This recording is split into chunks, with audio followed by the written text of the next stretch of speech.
இந்த மாதிரி சம் கொடுத்தாங்கன்னா பவர்ஸில் வந்து மைனஸ் இருக்குது, இது வந்து ஹோல் நம்பராக இருக்குயா. இந்த நம்பரை நம்ம ஃபஸ்ட்டு என்ன பண்ணணும் அப்படின்னா பவர்ஸ்லாம் மாற்றணும். 64 என்ன வரும்?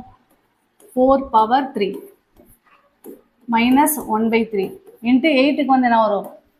2 cube 2/3 இன்ட்டு 27 வந்து 3 cube 1/3 இன்ட்டு 36 வந்து 6 மைனஸ் 1/2 வருமா? அப்போ இந்த 3யும் இந்த 3யும் கேன்சல் ஆகிடும். நமக்கு 3 இங்கே வந்து 2 கேன்சல் ஆகிடும். கேன்சல் ஆகிடுச்சா என்ன வரும்? இங்கே 4 power minus 1 இங்கே 2 squared into 3 power 1 into 6 minus 1 இருக்கு.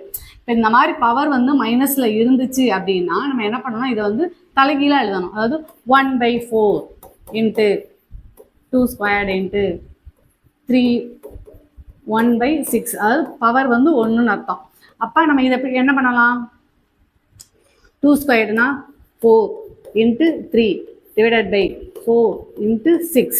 4 கேன்சல் ஆகிடும். இங்கே 1 என்னது 2. அப்போ இந்த சம்முக்குரிய ஆன்சர் 1/2.